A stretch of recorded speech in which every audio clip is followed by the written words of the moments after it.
Welcome, one and all, to Conversations with a Fan, the series where I talk to you, the fans, about what you want to talk about. Today, it's a special episode for me because representing this team right here. Today, I'm with my boy Parker Rivera, and we're going to be talking about the New York Knicks. Parker, say what's up. Tell us how long you've been a fan and why you continue to be a fan, I guess. I'm Parker Rivera. Kevin and I went to high school together and played basketball many years together. Growing up when I first started watching basketball is when Melo was actually still in college, and Melo was at Q's, and I was young. And then so I started really watching Melo. So then he went to the Nuggets, and I started getting into like Iverson, J.R. Smith, and the young Melo. Which I'm still salty that he didn't win Rookie of the Year over LeBron that year, but let's not talk about that. So then I was probably 7 when I first started getting into basketball, and I was a Knicks fan just because the Knicks were okay, but they were like a hometown, and the first hat I ever received was a New York Knicks hat. Yeah. But I was like, all right, well, like, I guess like that's my fan base. And then when Melo finally came to the Knicks, that was when I really, really, really started getting deep into basketball. And then Stoudemire and J.R. Smith and Iman Shumpert and Tyson Chandler and Jose Calderon and all those. That was when I really started getting into the basketball and really started watching the Knicks. So I've been a Knicks fan for coming up on 14 years now. Honestly, sounds eerily similar to like how I became a fan. Like my first hat was a Knicks hat too, and yeah. Oh my god. All right, but anyway, let's get right into it, man. I think once this video comes out, it's going to be coming up on a week or two since the Knicks lost in the first round. What was your reaction to that entire series? Let's start with that. Just any overarching things you want to say. It was a gritty series. I was a little upset that no one really on the offensive end besides Derrick Rose could really get it going. Yeah. Like it was the Derrick Rose show, and that was it. I mean, at one point he was averaging over 25 points just in the playoffs. And for him to only average 14 points in the regular season and just to come out in the playoffs and just play as big as he did, that's what I liked, because he had the playoff experience, but no one else really had the playoff experience. And Julius Randle had the worst field goal percentage. He only shot just under 30%. And that's not like him. I mean, he was shooting over 40% from three a week before that. So for him to come out and tank in the playoffs, I mean, it hurt, but he's the reason why we got us there. So I can't be too mad on him on that, but I think another year with Tibbs and the young kids and the younger kids getting the playoff experience under Derrick Rose and seeing what it's like. And I feel next year we'll be back and be a better standpoint and be able to relax a little bit and just get back into it. But I think the experience for Obi Toppin and Emmanuel quickly is huge. Because like, as you said, it was the Derrick Rose show, just every part of that series. But like, really the only guys that were doing a lot were him and Reggie Bullock.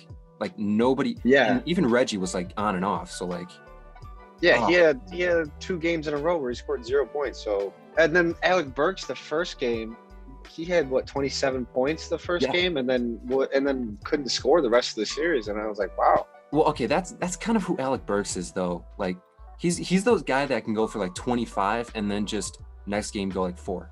Here, so kind of to bounce off the struggles, what did you make of Julius Randle not doing well in the series? Was that just like him not having experience, or was that do you think that's going to be a larger problem going into next year or the next couple years? Coming into the playoffs, he was the sole provider for the team, it felt like, because it went from him averaging 24 points and almost averaging a double-double, and then coming down right after that, the next leading scorer was RJ Barrett with 17. So like, that's a big difference in day-to-day providing. You know, the offense ran through Julius Randle, and then even like the games coming right before the playoffs, they were double teaming Julius Randle, and he was still able to find the open man and open up the offense. But then when it came to game time, I feel like he was passing up on open shots. He was hesitant, and he just wasn't looking to score. But then when he was looking to score, he was taking bad shots. And I just think it was just the inexperience of the playoff atmosphere. And then that's where like Derrick Rose came in, and he was shooting better behind the 3-point line in the playoffs. He was just taking open shots. He was actually finding the open man. And so, like, obviously the Hawks had a game plan for Julius Randle. So then when it came to it, they put John Collins on him all the time. Lengthy, athletic, good defender. So then it shut down Julius Randle. And then that's where Tibbs came in, and he was throwing people in like Obi Toppin, who didn't play that many minutes. But then Obi Toppin stepped up really big in the second game of the series, where we actually barely pulled it out, but he actually stepped up and was able to score 12 points in 12 minutes and actually be efficient. And the same thing with Emmanuel Quickley, because I remember that last game we were down by 17 points going into the fourth quarter, and Quickley came in and he was still going hard. He forced 3 turnovers in a row, had an assist and 2 buckets, all in those 3 turnovers that he forced. Yeah. So that right there made me like him even more. Yeah, a lot of what you were saying is what I think there was like a consensus of. Like, it was playoff jitters, but a lot of these younger guys had like electric moments, like that that Obi Toppin dunk. Yep. Was it a poster or was it just a dunk? I forget. It was an alley-oop. It was yeah. And then quickly coming in with those sort of clutch buckets at the fourth quarter, like it shows potential. I think it was hard for Quickly to get the minutes that he deserved in the postseason, because Derrick Rose was stealing the limelight. You know, he was out there, he was grinding, and you can't really take him out in the fourth quarter when we're only down by a few points and he's hot all game. So that's where it's kind of hard to put 2 people who need the ball in their hand the whole time to run the offense. You know, Quickly, he kind of played shooting guard a little bit, but he's definitely better at the point. So, sort of bouncing off of that, not really, just speaking about the electricity, just bringing that into future years. Right now with the Knicks, it looks like there's 2 guys that are vying for that start position. Julius Randle, who has this year, I think we can agree, has proven himself. Absolutely.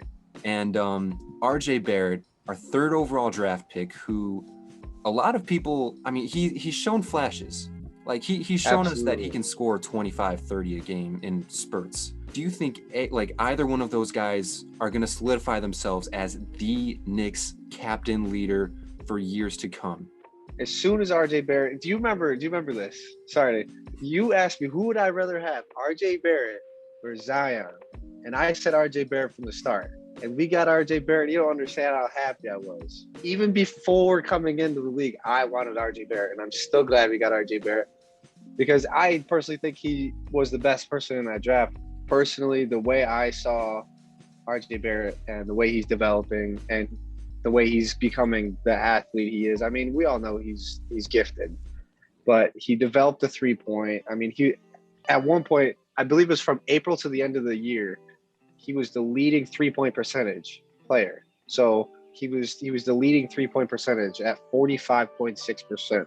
And that was huge. That's where I saw the development and the potential, because he was averaging like 38 minutes a game and still able to shoot 45% night after night. So that means even with him being tired, his legs being dead, and him scoring all the and ones, when they wouldn't let him in the paint, he would just bounce out and shoot the 3, and then vice versa. The shot would get going, and then he was able to score the and one. So that's where I saw the potential's there. And I personally think RJ Barrett, with him only being 20, and he's going to turn 21 this summer, I think he has so much more potential. I mean, he's only been in the league for 2 years now. And then that's where, like, Julius Randle being in the league for so many years is where, like, his game is developing, but the level of development jump that Julius had compared to RJ, I think they're kind of comparable. Last question that I'm going to bring up as one of these more flushed out questions. You mentioned Melo. You mentioned how he is a big part of your NBA fandom. His stint in New York was I don't want to say controversial, but it was on and off, to say the least. Like, I think they only made the playoffs once in his entire career there. Do you think that his presence in New York helped or hindered the franchise? Yeah, I mean, I do love Melo, but when he was at his peak, at his prime, and when he was averaging 27, yeah, he won the scoring title that year, and that's when everyone was watching the Knicks. They were flashy. They were a solid rim protector. They were flashy. They had J.R. Smith shooting crazy threes. I believe that was the same year that Melo came in and scored 62 points in the 3 quarters and then didn't play the whole 4th quarter, Against Charlotte, dude. Oh, my God. Yeah, you have J.R. Smith hitting buzzer beaters and deep threes, and you have Amon Shumpert catching alley-oops. It was electric. And then you have like a couple years later, and they're still solid. You have like someone like Jose Calderon leading the league in 3-point percentage. Just like little things like that stick with me. And like, I think the time with Melo is in the past. I don't think it helped or hindered. Maybe in the time when Melo was there, it helped because, I mean, he had people who wanted to play with him. I mean, he still did, but the Knicks never landed those people. Like, I mean, everyone talks about how LeBron wanted to play in New York, but then never did. And then, like, you hear about all these people wanting to come to New York, but never did. So I think it was wasted time at that point. Like, I love Melo in New York, but I think it was wasted time. Okay. It got overlooked. I don't think their run was memorable enough to help them. I don't think it helped or hindered them. Like, they had that one good year, and then they played a good series against the Heat, which then the Heat went on to go to the finals anyway that year.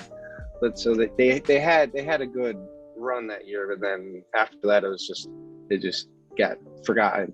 I can agree with you for most of that. I don't like Melo in New York a lot, I'll be honest, but I don't want to take up the time with that. This is all about the fan here. So yeah, that's what I'm saying. I think it was just wasted time at some point. All right, so I mean that was the more fleshed out questions. Now I want to just get to some quick fire here, just one after another. First thing here, more recent news. Derrick Rose got a first place MVP vote. What's your reaction? I did see that. I think it was well deserved. I mean, he left Detroit, came in and stepped up huge as soon as he came in. I mean, yeah. You could tell. I mean, he was coming off the bench, and when he was coming off a 6-man, he was literally leading the league in bench points at one point.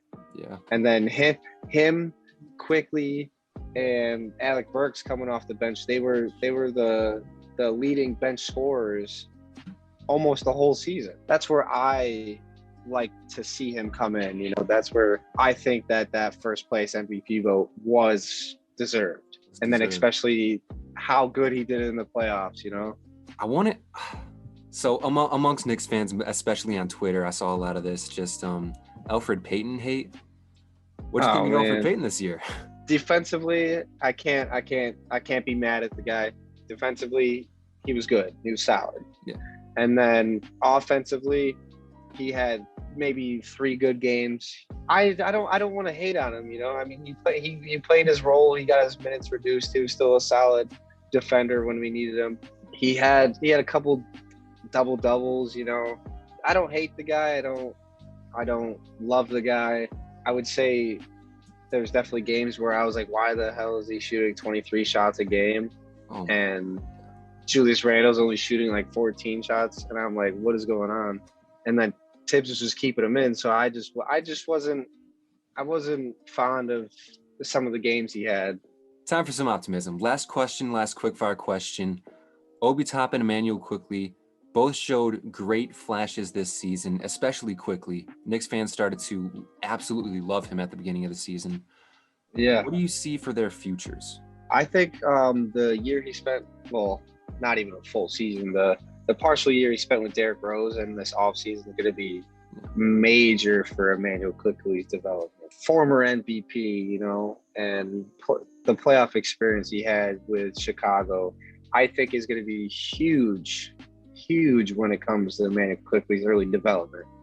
And then Obi, I think Obi showed times where he looked fantastic, and then he showed times where he was scared. I feel like he didn't want to mess up, so then he didn't take the shot, or he didn't want to mess up, so then he didn't drive to the hoop, you know.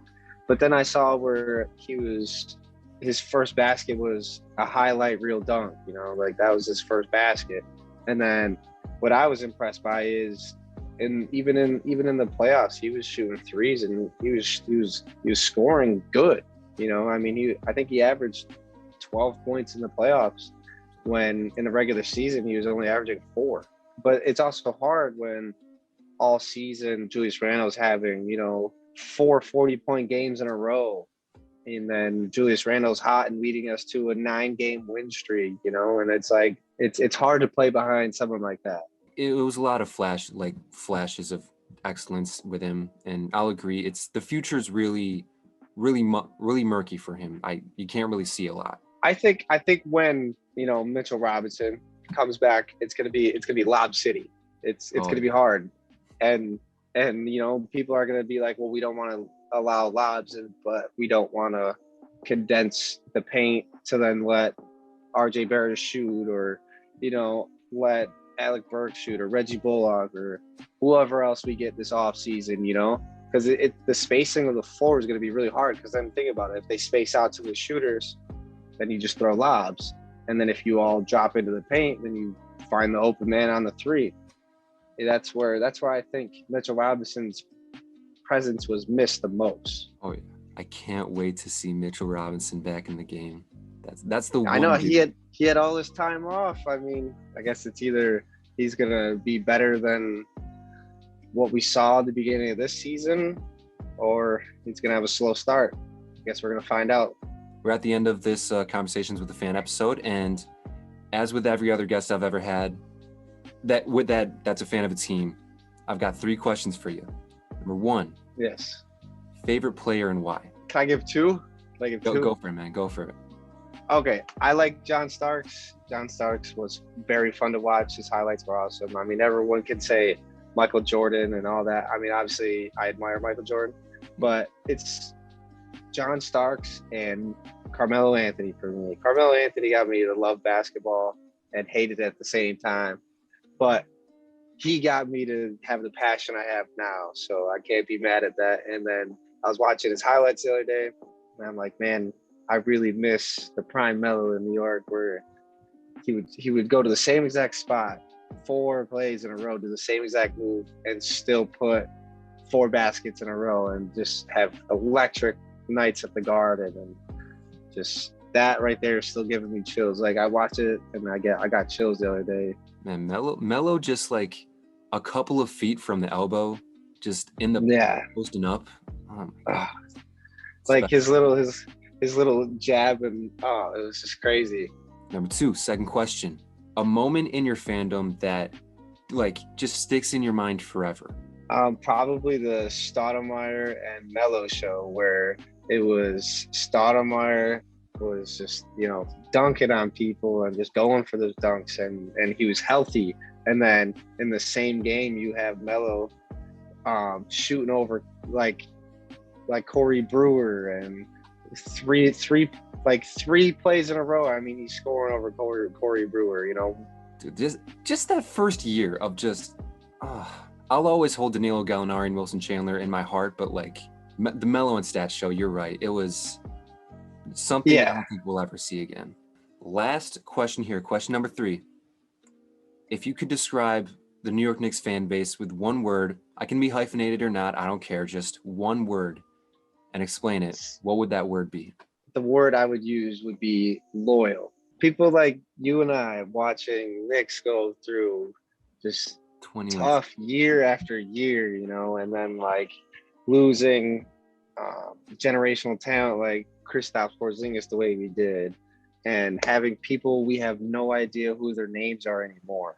At one point, I didn't want to say I was a Knicks fan, but now I'm proud to say I'm a Knicks fan. You know. I think especially where you and me, we remember the names of players like Andrea Bargnani, Alexei Shved, like just the Yeah, weird ass names that just were yeah, part of our fandom for years and years.